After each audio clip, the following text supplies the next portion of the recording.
Hey, salut tout le monde, c'est Transciné. Aujourd'hui, on se retrouve pour une nouvelle vidéo. Alors, dans cette vidéo, je vais vous donner mon avis sur l'épisode 3 du spin-off The Walking Dead d'Daryl Dixon. Juste avant de commencer la critique, je voulais vous remercier pour l'engouement qu'il y a eu pour le premier épisode. Je m'attendais vraiment à pas grand chose, parce que les critiques que j'ai fait pour Dead City n'ont pas très bien marché, on fait en moyenne 30 vues. Et là, la critique du premier épisode a fait quasiment 200 vues. Donc je voulais vraiment vous remercier. Malheureusement pour le deuxième épisode, ça n'a pas été du tout le même. Je pense que je suis à peine à 20 vues. Donc j'espère vraiment qu'il va y avoir un nouveau engouement pour l'épisode 3. Comme d'habitude, la vidéo sera 100% spoiler. Donc si vous n'avez pas vu les 2 premiers épisodes du spin-off, ne regardez pas la suite de la vidéo. Vous êtes prêts? C'est parti. Donc là, on reprend directement là où on s'était arrêté. Daryl voulait partir à Paris, mais Isabelle lui a dit qu'il fallait aller à Angers pour trouver une radio. Une personne là-bas avait une radio. Et finalement, gros coup dur quand même pour Daryl, parce que j'avais vu des mèmes là-dessus, ça m'a fait rire. C'est vrai que Daryl, à chaque fois, il demande une radio. Personne lui en trouve. Vraiment, le pauvre. Ça fait depuis 2 épisodes qu'il cherche une radio. Personne n'en a une, personne ne veut l'aider. À chaque fois, il demande une radio. Et là, encore un gros coup dur. C'est que malheureusement, la personne qui a la radio, c'est totalement un malade. Vraiment, j'étais pas prêt de voir ça. Quand je voyais sa tête, je me suis dit, bon, peut-être c'est un musicien ou quoi. Mais pas du tout. Finalement, c'est juste un malade. Le gars utilisait des zombies pour faire des instruments. Des morceaux de zombies, des têtes, etc. C'était quand même un malade. Et juste avoir la tête de Daryl, ça m'a fait vraiment marrer. Et là, petit point négatif, j'en fais vraiment pas souvent pour l'instant, en 2 épisodes, j'en ai fait quasiment aucun, mais là, petit point négatif, c'est au niveau de Sylvie. Sylvie, ce moment-là, je vais vous dire, c'était juste insupportable. Le moment où vous savez quand, juste après l'autre symphonie, quand ils partent, et bah Sylvie aperçoit un zombie, elle a son arme, elle le pointe sur lui, mais elle reste là pendant 10 secondes sans rien faire. Ah là, j'avoue que ça m'a vraiment saoulé, parce qu'à la baillée, elle avait pas hésité de tuer des personnes, mais finalement, juste pour un pauvre zombie qui marche à 2 à l'heure, elle panique, pendant 10 secondes, elle fait rien. Heureusement que Daryl est arrivé, il l'a tué en 2 secondes, parce que punaise, waouh. Là, j'avoue que ça m'a un peu saoulé, Sylvie, ce qu'elle a fait. Je vais essayer d'accélérer un peu les choses, mais juste, encore une fois, je voulais faire un petit aparté là-dessus, mais encore une fois, je le répète 10 000 fois en 2 épisodes, j'ai répété au moins 10 000 fois la même chose. Mais les décors, les paysages, c'est juste une masterclass. Pour l'instant, le spin-off au niveau de ça, c'est juste fou. C'est juste fou. C'est sublime. Les décorateurs, vraiment, faut féliciter les décorateurs. Parce qu'ils ont fait un travail incroyable en vieillissant la France et surtout Paris. Et c'est juste beau, quoi. Même les monuments, les bâtiments, c'est trop beau. Et la musique aussi. On n'avait pas trop entendu de musique française dans les deux premiers épisodes. Et là, ça représente parfaitement la France. La musique est juste trop belle. Alors, je vous avoue, je connais un peu la musique, mais je connais pas le chanteur. Il y a pas personne qui chante. Je connais pas la personne qui chante, mais la musique elle est trop belle et je me suis ambiancé dessus. Voilà, sans vous mentir, quand j'ai regardé l'épisode, franchement, je me suis ambiancé dessus. Et là aussi, moment très intéressant que je voulais vous en parler en 2 secondes, c'est que Isabelle connaît l'existence de Jeannette depuis le début de l'Apocalypse. Elle achève d'un genre de partie le pouvoir des vivants, phrase qu'on avait déjà vue dans le premier épisode. Donc Isabelle connaît bien Jeannette. Et ça c'est très intéressant. Et enfin, du coup Daryl connaît son existence. Donc à partir de maintenant, je pense que je vais faire catégorie par catégorie. Je vais faire par exemple, je vais parler de Daryl, je vais parler d'Isabelle, de Laurent, etc. Donc là, on va parler de Fallou. Fallou, enfin, on fait sa rencontre. J'avais très hâte de le voir.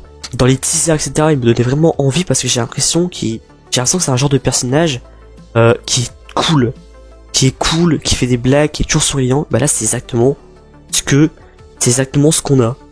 Fallou, pour l'instant, je l'aime vraiment bien et ça me fait un peu rappeler Princesse. Princesse dans The Walking Dead, elle est exactement pareille que Fallou. Elle fait des blagues, elle rigole, elle est bonne humeur. Ça, je trouve que ça manque un peu et c'est bien d'en avoir quelques-uns.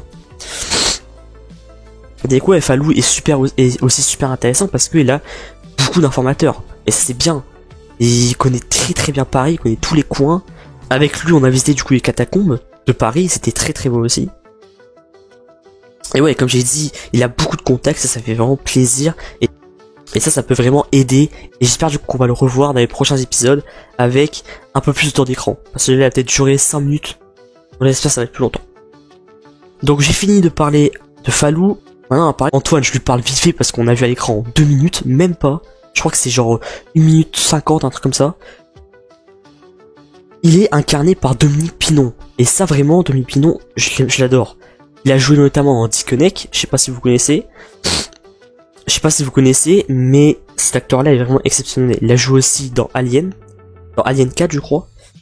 Mais le délire avec les pigeons voyageurs, avec son histoire, avec le pigeon qui s'appelle Zizou, c'était vraiment assez drôle. Et la tête de Daryl, c'était vraiment n'importe quoi. Mais voilà, mais j'ai quand même adoré son passage. En plus c'est apparemment très émouvant quand même. Quand il a parlé, je sais plus exactement ce qu'il avait dit, mais il a fini sa phrase en disant il y a toujours quelqu'un qui vous attend, qui vous aime, un truc comme ça. La tête de Daryl, ça se voit juste qu'il va rentrer chez lui en fait. Il va tout simplement rentrer chez lui, il va retrouver Carole, Judith et tous les autres. Ça se voit que ça lui manque en fait. C'est vraiment une scène assez triste. Maintenant parlons de Caudron. Plus intéressant maintenant. Maintenant c'est un peu plus intéressant quand même. Caudron, le premier épisode, on l'a vu pas mal. Le deuxième, on l'a quasiment pas vu. Juste à la fin, les 2 dernières minutes. Et le troisième épisode, là, on le voit plus souvent. Et ça, c'est très très bien. Parce que Caudron, moi, personnellement, je l'aime bien parce que je trouve qu'il est très intéressant. Et j'aimerais bien voir son passé. Qu'est-ce qui s'est passé avec son passé, etc. Parce que je trouve que c'est un personnage vraiment intéressant. Et finalement, je me suis trompé. Dans le deuxième épisode, je vous ai dit que je pensais que Caudron travaillait pour Jeannette. Finalement, pas du tout. Jusqu'à maintenant, il ne travaille pas du tout pour Jeannette. Là, du coup, il la rencontre et lui fait écouter le message de Daryl. Quand il dit « Je m'appelle Daryl, je viens du Commonwealth, etc. etc. » On le entend ce message-là. Et du coup, elle fait la connaissance de Daryl. Et lui raconte qu'il a tué son frère, etc. Et qu'il veut le retrouver. Et du coup, finalement, Jeannette le recrute. Voilà, c'est très bizarre, mais du coup, il recrute pour retrouver justement Daryl. Et là, je vais passer à un autre truc, mais je reviendrai sur Caudron. C'est en même temps avec Jeannette, parce que Jeannette, on la voit quasiment que là. Là, je pense que c'est le moment le plus intéressant de la vidéo. Parce que, aussi en France, ils font aussi des expériences sur les zombies. Comme pour World Beyond, qu'on avait vu c'est des expériences, bah là c'est pareil. En plus, ça c'est encore plus intéressant, vu que le virus a été créé en France. Et là, le zombie, je trouve trop bizarre par contre. Il arrive à se défaire des chaînes. Ses mouvements sont bizarres. En plus, sa tête explose. C'est très bizarre. Je sais pas exactement ce qu'ils font avec les zombies. C'est pas des expériences normaux. Et tout simple. Et ça me fait vraiment rappeler à World Beyond. Exactement pareil. Donc, est-ce qu'il y a déjà une connexion entre le CRM et la France? Peut-être. Moi, je pense vraiment que Jeannette, elle a des relations avec le CRM. Ça serait pas choquant. Ça serait plutôt logique. Et en vrai, ça va vous mentir, j'aimerais bien. Comme ça, moi, la série, elle sera connectée pour le futur de l'univers. Donc j'ai vraiment très hâte de voir la suite des expériences et savoir exactement ce qu'ils font, parce que c'est très bizarre. Donc voilà, pour finir avec Caudron, je vais pas rentrer dans les détails, comme je vous dis, je vais essayer d'aller le plus vite possible. Caudron, dans cet épisode, je l'ai adoré, parce que la scène de combat entre Daryl et Caudron, je l'ai adoré. Enfin, ils se battent. On avait eu à l'épisode 1, un petit combat dans la baie, mais encore, c'est même pas un combat, vu que Daryl, voilà, il a mis une patate, après c'est barré. Donc voilà, pas plus que ça, mais vraiment, là, le combat, je l'ai adoré. Vraiment, le combat, je l'ai vraiment adoré, c'était sombre. Donc bon, c'était bien, quoi. Et vraiment, c'était bien. Bon, finalement, Daryl a gagné, étonnant ou pas, je pense pas. Voilà, Daryl, c'est quand même le GOAT, il a vécu pendant 13 ans dehors, je pense que, au niveau du combat, Daryl est imbattable. Bref, du coup voilà, je voulais juste terminer avec Caudron en disant que je l'ai adoré dans cet épisode-là. J'espère qu'on va vraiment le développer à mort. J'espère pas qu'il va mourir vite, parce que j'aimerais vraiment connaître son passé et savoir ce qu'il faisait avant, comment il était avant, etc. Pour moi, c'est un personnage très intéressant et pourquoi pas un excellent méchant. Maintenant qu'on a fini avec Caudron, passons maintenant à Laurent. Et bah Laurent, c'est un peu comme l'épisode 2. Je l'ai bien aimé aussi. Je l'ai pas adoré non plus, mais je l'ai bien aimé. Là aussi, c'est assez bizarre, c'est que, par exemple, Falou l'attendait. attendait Laurent. Donc à mon avis, vraiment, ça va être un truc de fou avec lui, d'avoir un délire, parce que même avec la femme, vous avez vu l'épisode, la femme, même que Falou a dit qu'elle était inconfortable, personne pouvait la consoler parce qu'elle avait perdu son mari, lui, il arrive à peine, il lui fait un câlin, et elle est déjà réconfortée. Donc quoi, est-ce qu'il a un don? Est-ce qu'il a un délire ou quoi? Je sais pas du tout, et j'ai très hâte de voir la suite avec lui parce que il va y avoir des révélations de fou sur lui. J'ai très très peur quand même.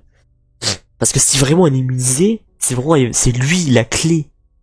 C'est lui la clé du vaccin pour éradier le virus. Ce sera incroyable quand même. Ce sera incroyable. Et aussi là, révélation choc, je pensais que c'était la révélation la plus choquante pour l'instant. On a le retour de Queen. Queen, je vais pas parler de lui pendant 10 ans. Voilà, c'est un retour. On a le retour de Queen, encore une fois, erreur de ma part. Je pensais qu'il était mort. J'avais dit dans l'autre épisode, voilà, j'en suis sûr qu'il est mort pendant l'apocalypse. Il a pas réussi à survivre. Finalement, que nenni. Je suis complètement trompé, et finalement, il est bien vivant. Même Isabelle a été complètement choquée, parce qu'elle avait pas revu, du coup, depuis qu'elle avait volé sa voiture. Elle avait pas revu. Et du coup, assez choquée, normal. Mais Isabelle, j'en reviendrai après. Révélation choc, quand même. Je m'y attendais pas du tout que Queen est le père de Laurent. Ça arrête de fou, c'est-à-dire que ce mec a trompé Isabelle pour sa sœur. Ça arrête de fou, en plus il ose dire c'est une erreur. Non mais attends, comment ça peut être une erreur de tromper, tromper ta copine avec sa sœur? Non mais arrête de mettre les conneries. Du coup c'est un truc de fou. Et Laurent ne le sait pas. Donc, est-ce que Isabelle va le dire plus tard? J'espère vraiment, parce que s'il le sait sans que ce soit elle qui le dise, ça va être tendu. Et comme vous savez, pour la suite, Laurent disparaît parce que il a entendu la discussion entre Daryl et Isabelle. Du coup, il s'est enfui. Donc, je pense que le prochain épisode, ça va être comme objectif de retrouver Laurent. Du coup, j'ai bien aimé cet épisode-là, je peux m'attarder plus là-dessus. Et puis aussi, j'ai envie de vous parler de Sylvie en 2 secondes. Sylvie, là, pour le coup, je l'ai pas vraiment aimé, sans vous mentir. Ça avait pas beaucoup apparu, en plus, c'est le moment qu'il a apparu, j'ai pas trop aimé. Mais en vrai, Sylvie, je l'aime vraiment bien. C'est juste que le problème, je trouve en fait personnellement, c'est que il y a pas assez de développement du personnage. Et j'ai l'impression que ça reste stable. Par exemple, dans le premier épisode, on a eu un peu de développement de Sylvie, mais sinon, depuis ce moment-là, on n'a plus rien, c'est plat. On voit Sylvie 2 secondes, des petits dialogues, mais rien de plus. Il n'y a pas de, on voit pas son passé, on voit rien d'autre. Donc peut-être dans les prochains épisodes, épisode 4, épisode 5 ou épisode 6. Mais pour l'instant, voilà, et j'ai vu beaucoup de gens penser comme moi sur Twitter, que le personnage était très bien, mais pas assez de développement. Donc j'espère vraiment qu'il va y avoir un plus grand développement pour les prochains épisodes. Parce que Sylvie a vraiment un bon potentiel. Et du coup, comme on l'a vu pour le teaser des prochains épisodes, elle s'est fait capturer par Jeannette. Donc j'ai très peur pour son avenir, vraiment. Sans mentir, j'ai des pressentiments comme quoi elle va mourir. J'espère que je me trompe. Donc on a vraiment bientôt fini la vidéo. Là, pour terminer, je vais terminer quand même avec les grands. Je vais juste parler vite fait de Coco et Anna Valérie. Coco, vraiment, je l'ai bien aimé. Même si on l'a vu 2 secondes, je suis déjà tombé sur le charme d'Anna Valérie. Donc maintenant, on va terminer avec Daryl et Isabelle. Je vais faire les deux en même temps. Déjà pour moi, Isabelle, c'est vraiment la star avec Daryl. Vraiment, je trouve que Clémence Poésie, elle fait des performances juste incroyables. Les émotions qu'elle porte, les dialogues, etc. Genre honnêtement, elle a le droit de piquer le rôle principal de Daryl, vraiment. Je trouve qu'elle est tellement incroyable que c'est juste fou. J'arrive pas à exprimer parce que je trouve vraiment que les deux là, ils ont un alchimie de fou. Non, Daryl et Isabelle, je trouve vraiment que le duo il est trop bien. Il est badass, je trouve. Donc voilà, et aussi, là, moment très triste de l'épisode, Amy, la petite Amy qu'on avait vue au premier épisode, finalement, elle est morte. Moi, personnellement, je suis pas surpris vu que je me suis fait spoil dans un teaser, mais c'est vraiment triste. Moi, franchement, je me dis que c'est peu dommage même que Isabelle c'est dommage qu'Isabelle n'a pas fait attention. N'a pas attendu qu'elle soit en sécurité parce que dans le deuxième épisode, dans les flashbacks, elle a juste laissé dehors comme ça. Elle aurait pu au moins la mettre en sécurité. Mais bon. Voilà, encore une fois, ça montre la performance de Clémence Poésie, la réaction qu'elle a quand elle la voit. Je pense c'est un moment très émouvant, vraiment. On a aussi le retour des zombies brûlants, et vraiment c'est impressionnant. Ils fondent carrément. c'est vraiment un truc de fou, j'ai très hâte de voir la suite et comment ça se fait qu'ils brûlent. Ils ont de l'acide, c'est un truc de fou. La boîte de nuit aussi, j'ai vraiment adoré cette scène-là avec la boîte de nuit, c'est la plus intéressante pour moi. Daryl reste Daryl, et ça j'adore vraiment. Daryl c'est juste fou. Il a directement reconnu la supercherie. C'est directement quand il y a un problème ou quoi. Il a directement su que Quinn était pas net, qu'il fallait pas demander de l'aide à lui. Il a raison, même s'il a besoin absolument de l'aide, il aurait pu accepter, mais finalement, il voit comment il est. Donc il a pas accepté, ça c'est très bien. On arrive à la fin de la vidéo, Daryl du coup pour finir l'épisode, Daryl tombe tout simplement. Tombe. Donc qu'est-ce qui va se passer pour la suite? Je ne sais pas du tout. Norman Reedus vraiment, c'est un acteur de malade, vraiment. Le gars est dans The Walking Dead depuis plus de 13 ans, et il est toujours aussi performant.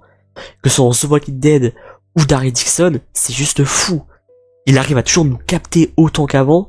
C'est l'un des personnages préférés, moi personne mon deuxième.